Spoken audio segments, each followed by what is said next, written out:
Hello दोस्तों, स्वागत है आपका YouTube channel Tech Fact Academy में। मैं हूं शशिकांत राय और आज के वीडियो में आपसे बात करने वाले हैं गणित शिक्षण से संबंधित महत्वपूर्ण ऑब्जेक्टिव प्रश्नोत्तरी के बारे में। इससे पहले भी गणित शिक्षण से संबंधित हम वीडियो अपलोड कर चुके हैं और इसके साथ ही आप हमारे चैनल पर चाइल्ड डेवलपमेंट से संबंधित और हिंदी लैंग्वेज या इंग्लिश लैंग्वेज के वीडियो भी पढ़ सकते हैं और इसके साथ ही इन्वायरमेंट और सोशल साइंस के भी वीडियो जो है आपको हमारे चैनल पे प्लेलिस्ट में मिल जाएंगे।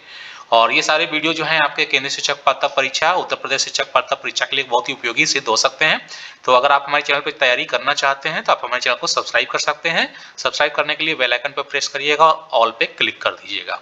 तो आइए शुरू करते हैं अपना आज का वीडियो गणित शिक्षण से संबंधित महत्वपूर्ण ऑब्जेक्टिव प्रश्न और जानते हैं इन प्रश्नों के बारे में।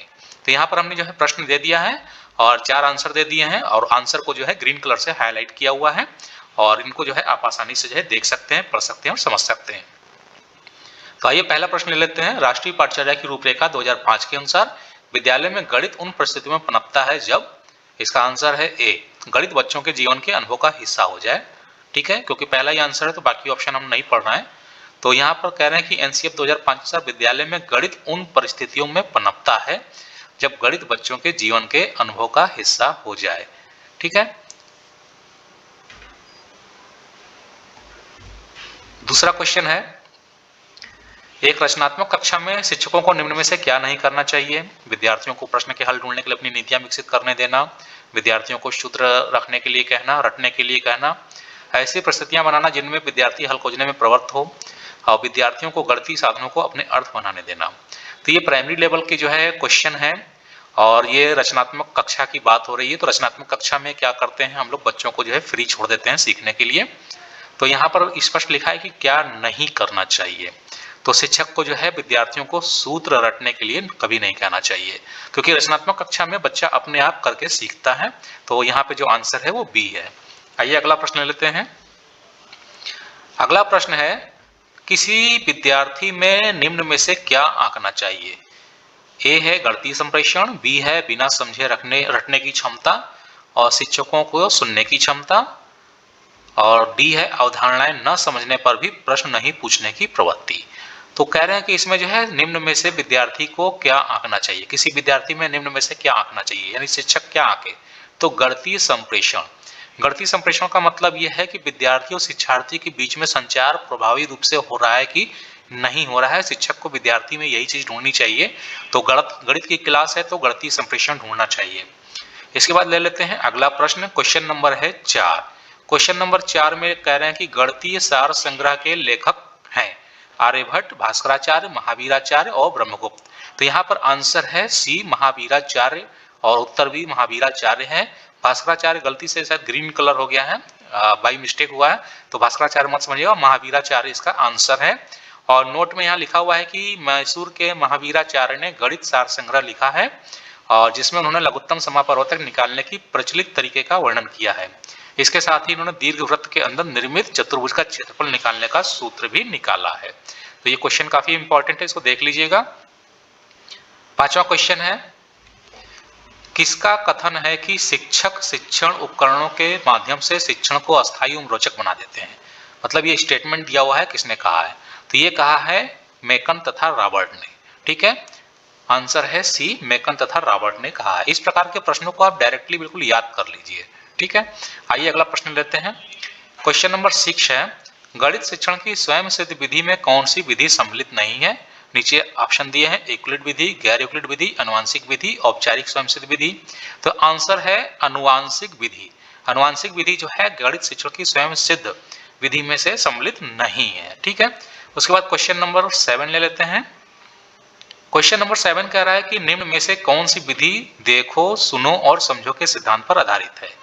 तो यहाँ पर ऑप्शन दिए हैं प्रयोगशाला, प्रदर्शन, व्याख्यान, अनुसंधान। तो प्रदर्शन विधि होती है, खुद से जो है देखो, सुनो और समझो के सिद्धांत पर आधारित है। उसके बाद आ जाता है 8वां क्वेश्चन। 8वां क्वेश्चन है, गणित की प्रकृति कैसी है? तो गणित की प्रकृति बिल्कुल स्पष्ट है कि तार्किक है, क्योंकि गणित में तर्क के बिना कोई सवाल हल नहीं होता है। तो गणित की प्रकृति कैसी है? तार्किक है। आइए क्वेश्चन नंबर 9 ले लेते हैं। एक अच्छा गणितज्ञ होने के लिए जरूरी होता है, यानी शिक्षक के लिए है या छात्र के लिए भी हो सकता है। ऑप्शन है सवालों के उत्तर देने की तकनीक में निपुणता, अधिकतर सूत्रों को याद करना, बहुत जल्दी सवालों को हल करना, सभी अवधारणाओं को समझना, लागू करना और उनमें संबंध बनाना। तो आंसर है डी, कि एक अच्छा गणितज्ञ होने के लिए सभी अवधारणाओं को समझना, लागू करना और उनमें संबंध बनाना बहुत ही आवश्यक है। क्वेश्चन नंबर 10 ले लेते हैं। क्वेश्चन नंबर 10 है, क्षेत्रफल की अवधारणा से परिचित कराने के लिए शिक्षक से शुरुआत कर सकता है, यानी कहां से शुरुआत कर सकता है। क्षेत्रफल की अवधारणा समझाना है अगर किसी शिक्षक को, बालक को, तो क्या कहां से शुरुआत करेंगे? तो इसका आंसर है बी, हथेली है, पत्ते हैं, नोटबुक आदि से विभिन्न वस्तुओं की सहायता से किसी आकृति के क्षेत्रफल की तुलना करके बच्चों को जो है क्षेत्रफल की अवधारणा से परिचित करा सकता है। बहुत ही मशहूर क्वेश्चन है, हर बार आता है। ठीक है, आइए अगला क्वेश्चन ले लेते हैं। Question number 11। क्वेश्चन नंबर 11 कह रहा है कि गणित से भयभीत होने और उसमें असफल होने के लिए निम्नलिखित में से किसी एक कारण को नहीं माना जा सकता है। यानी गणित से भयभीत होना और असफल होने के लिए एक कारण उत्तरदायी नहीं है, और वो है लैंगिक भेद। ठीक है, तो लैंगिक भेद जो है गणित में असफल होने या भयभीत होने का कोई कारण नहीं है। ठीक है, ये आंसर है इसका ए आंसर। अगला क्वेश्चन ले लेते हैं। क्वेश्चन नंबर 12, दो दशमलव संख्याओं के योग। ठीक है, दो दशमलव संख्याओं के योग की संकल्पना को पढ़ाने के लिए निम्नलिखित में से शिक्षण अधिगम का कौन सा साधन सर्वाधिक उपयुक्त है। यानी कि संख्या के जो है दो दशमलव तक अगर की संकल्पना आपको पढ़ाना है, वो भी जोड़ने की, योग की। ठीक है, तो कौन सा साधन सर्वाधिक उपयुक्त है? तो इसमें जो है सर्वाधिक साधन जो कौन सा उपयुक्त है? Graph paper. ग्राफ पेपर, ठीक है। गिनतारा, जियो बोर्ड और मोती और माला में तो आप दशमलव नहीं लगा सकते, बिल्कुल स्पष्ट है। तो आंसर है डी, ग्राफ पेपर जो है इसका आंसर है। क्वेश्चन नंबर 13 ले लेते हैं, 13। प्राथमिक स्तर पर शिक्षार्थियों को माप का संदर्भ पढ़ाने के लिए निम्नलिखित में से कौन सा कथन सत्य है? ठीक है, सत्य सत्य पूछ रहे हैं। प्राइमरी लेवल पर शिक्षार्थियों को माप का संदर्भ पढ़ाना है, लेकिन इसमें कौन सा कथन गलत है? तो अप्रमाणिक माप का उपयोग नहीं करना चाहिए, तो सही है। अप्रमाणिक माप का उपयोग प्रमाणिक माप के बाद करना चाहिए, भी सही है। प्रमाणिक माप का उपयोग अप्रमाणिक माप के बाद करना चाहिए, ये जो है इसका आंसर है।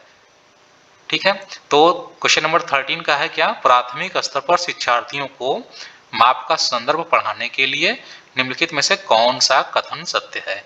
तो कह रहे हैं कि प्रमाणिक माप का उपयोग अप्रमाणिक माप के बाद करना चाहिए। ठीक है, क्वेश्चन नंबर 14 ले लेते हैं। वास्तविक जिंदगी से गणित का संबंध बनाने के लिए और अंतर विषयों है, वैसे टाइपिंग मिस्टेक है, अंतर विषयों को विकसित करने के लिए निम्नलिखित में से किन मूल्यांकन योजनाओं का उपयोग किया जा सकता है? तो आंसर है ए, क्षेत्रीय भ्रमण, सर्वेक्षण और परियोजना।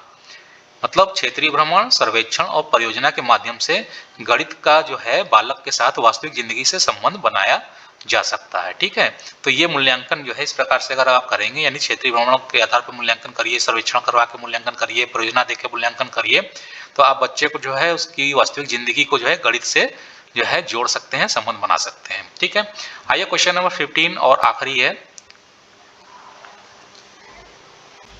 गणित के कक्ष में दृष्टिबाधित छात्रों के लिए, गणित के कक्ष में दृष्टिबाधित छात्रों के लिए निम्नलिखित में से किनका प्रयोग शिक्षा के साधनों के रूप में किया जाता है? ठीक है, यहाँ पे बात हो रही है दृष्टिबाधित छात्र अगर गणित की कक्षा में है तो उनको अगर शिक्षा देना है तो किन साधनों का प्रयोग किया जा सकता है?